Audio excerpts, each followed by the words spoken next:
देख रहे हैं सुदर्शन न्यूज। नमस्कार, सुदर्शन छत्तीसगढ़ देख रहे हैं आप और मैं हूं आपके साथ स्मारिका ठाकरे।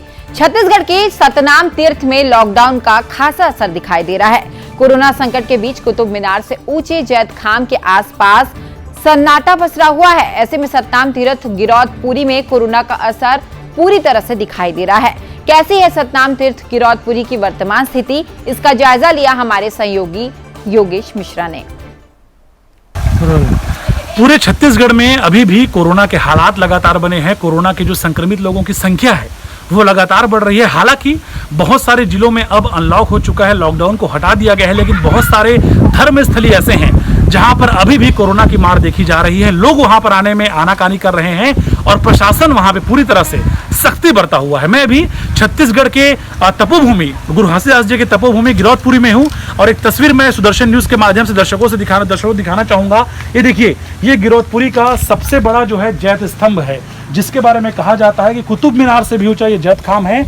और सतनाम तीर्थ गिरौदपुरी में अगर कोई आकर्षण का सबसे बड़ा केंद्र है तो इसी जैत स्तंभ को माना जाता है। तस्वीरों में मैं बोलूंगा अपने कैमरामैन सहयोगी साहब को दिखाएं। देखिए, ये जो जैत खाम है, इसके बारे में कहा जाता है कि लोग यहाँ पर आके मुरादें मांगते हैं, बहुत सारी प्रार्थना करते हैं। उसके बाद उनकी प्रार्थनाओं को गुरु घासीदास जी सुनते हैं और उसके बाद बहुत सारे लोगों की मुरादें, लगभग सभी की मुरादें पूरी होती हैं। सबकी आवाज़ जो है बाबा सुनते हैं। और ये देखिए, जैत खाम जब खुलता था आम दिनों में तो इनकी सूचना पटल यहाँ पे लगा हुआ है, जिसमें सुबह 10 बजे से लेकर के शाम 5 बजे तक लोग यहाँ पहुँचते थे। और चूंकि आस्था का केंद्र है, इसीलिए यहाँ पे जूता चप्पल पहनकर आप अंदर नहीं जा सकते। लेकिन कुछ लोग हैं जो अभी भी यहाँ मुरादें मांगने बाबा के पास आए हैं, कुछ प्रार्थना करने आए हैं। मैं सीधा उनसे जानने का प्रयास करूंगा। आप बताइए, क्या विशेषता यहाँ के बारे में है? और चूंकि अभी लॉकडाउन चल रहा है, कैसी वजह से पूरी तरह से ये भी बंद है और लोग नहीं आ रहे हैं? जी, ये अभी लॉकडाउन शासन ने तो पूरा लॉकडाउन बंद कर दिया गया है। तो इसलिए दर्शनार्थी अभी नहीं आ पा रहे हैं। और ये बाबा जी कुतुब मीनार से सज्जत हम सबसे बड़ा ऊंचा बनाया गया है। और यहाँ जो बच्चा मतलब ये नहीं होते नहीं रहता है, वो जमीन लड़ते हो जाते हैं तो उसको मुरादा पूरा हो जाते हैं। तो अभी जैसे लॉकडाउन के कारण क्या है, उसका असर यहाँ पे दिख रहा है कि लोग यहाँ नहीं आ रहे हैं और लोगों से अपील किया है कि जो सर हम देख रहे हैं पर्यटन स्थल बंद है, धार्मिक स्थल बंद है, इसलिए बंद यहाँ पे कराया गया है। जी, ये तो शासन लॉकडाउन के कारण ये बंद हुआ है। इसलिए यहाँ दर्शनार्थी नहीं आ पा रहे हैं। अन्यथा यहाँ हर रोज हजारों की भीड़ में रहते हैं। तो यहाँ बाकी दिनों में मेले वगैरह भी आयोजित होते हैं, बताएंगे जरा कि बाकी दिनों में क्या ऐसी खास तौर पे भीड़ दिखती थी जो अभी नहीं नजर आ रही है? जी, बाकी दिन तो मेला जैसे ही माहौल बना रहता है और लॉकडाउन में भी माहौल नहीं है। तो जय सतनाम कहें एक बार सुदर्शन न्यूज दर्शकों के लिए। जी, जय सतनाम, जय गुरु घासीदास बाबा की जय। तो बिल्कुल मैं आपको बता दूं, गिरौदपुरी के बारे में अगर आप इंटरनेट में सर्च करेंगे, अगर आप जानेंगे तो आपको पता चलेगा कि कितने बड़ा ये धर्मस्थली है। देखिए, ये जैत खाम जो है काफ़ी भव्य, काफ़ी आकर्षक ये जैत खाम है, जिसके बारे में बहुत सारी विशेषता है।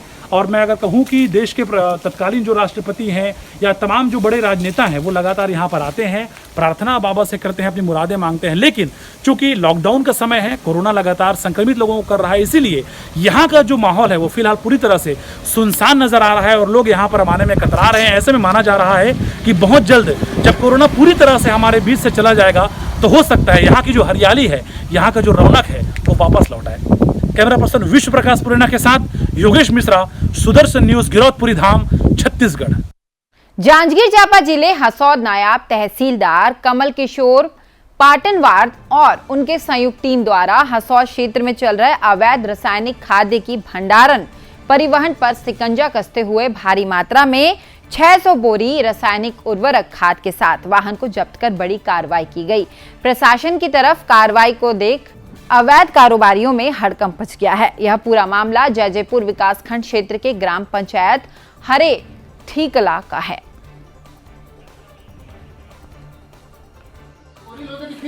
अवैध रूप से नहीं रखा हूँ, अभी मंगाया गया है, लाइसेंस नहीं है मेरे पास। किसानों के नाम से मंगाया गया है इसको, 15-16 किसान मिल करके इसको मंगाए हैं। अब उसको तहसीलदार से जाने और क्या कार्रवाई कर रहे हैं उसको मैं क्या जानूं भैया। जशपुर जिले में बागबहार उप तहसील अंतर्गत ग्राम पंचायत तरईकेला का राजस्व ग्राम मार्गचुआ में सैकड़ों एकड़ सरकारी जमीन पर कब्जा कर उसे बेचने का खेल चल रहा है। यहां वर्षों से काबिज 3 लोगों के विरुद्ध बेजा कब्जा के 3 प्रकरण दर्ज करने के बाद कलेक्टर महादेव कावरे ने इस बड़े भूभाग में सभी बेजा कब्जा करने वालों को तत्काल बेदखल करने के निर्देश जारी कर दिए हैं। दरअसल इस सरकारी जमीन छोटे झाड़ का जंगल की आड़ में गांव के भूमाफियाओं ने लंबे समय से जमीन की अवैध खरीद बिक्री का कुचक्र चला रखा है। गौरतलब है कि ग्रामीण कुछ दिनों पहले धरना पर बैठे थे और ग्रामीणों ने इस पूरे मामले का जमकर विरोध प्रदर्शन भी किया था।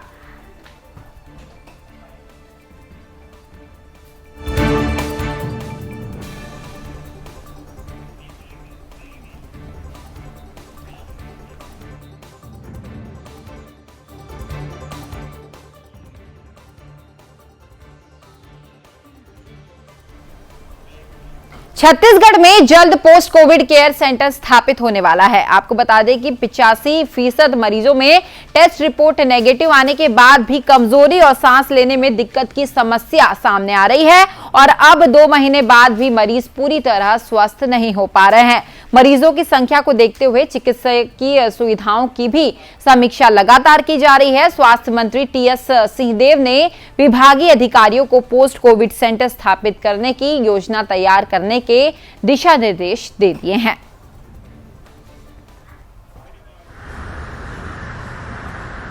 सैद्धांतिक रूप से या थ्योरेटिकली जिसको कहते हैं, अगर कहें तो लॉकडाउन क्योंकि हुए हैं और दुनिया में हुए हैं तो लॉकडाउन आज भी हो सकता है, लेकिन लॉकडाउन को लेकर दुनिया ने ये अनुभव किया है कि ये हल नहीं है।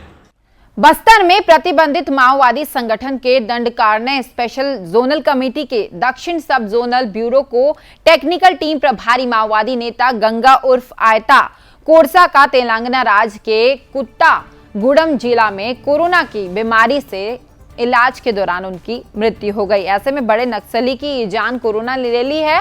माओवादी कैडर गंगा विगत 18 वर्षों से दक्षिण बस्तर इलाके में सक्रिय रहा। आपको बता दें कि साल 2018 से लेकर अब तक दंडकारण्य स्पेशल जोनल कमेटी के दक्षिण सब जोनल ब्यूरो को टेक्निकल टीम प्रभारी के पद पर कार्यरत रहा और साथ ही जिला सुकमा और बीजापुर में माओवादी नेता गंगा उर्फ आयता कोरसा के विरुद्ध 14 से अधिक प्रकरण मामले दर्ज हैं।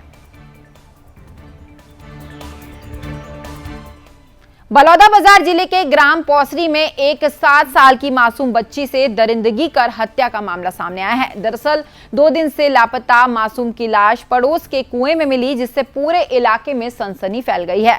बताया जा रहा है कि मासूम 2 दिनों से लापता थी, जिसकी रिपोर्ट सिटी कोतवाली बलौदाबाजार में दर्ज करा दी गई थी, जिसके बाद पुलिस जांच में जुट गई और पड़ोस के बड़े के कुएं से बच्ची की लाश बरामद की गई। पुलिस ने बताया कि शॉर्ट पोस्टमार्टम रिपोर्ट से ये बात पता चली है कि रेप के बाद यह हत्या की गई है।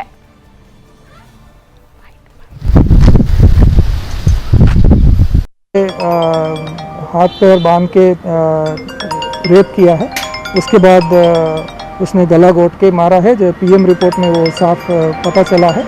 इसके बाद और एक व्यक्ति के सहायता से इन्होंने शव को जो है डिस्पोज कर दिया है। नहीं, अभी तो फिलहाल बाकी परिवार के सदस्यों की संलिप्तता नहीं पता चली है। अगर विवेचना के दौरान कुछ सबूत मिलता है तो उसके हिसाब से कार्रवाई। फिलहाल इस बुलेटिन में इतना ही। प्रदेश की सभी खबरों के लिए आप देखते रहिए सुदर्शन छत्तीसगढ़। नमस्कार। आप देख रहे हैं सुदर्शन न्यूज।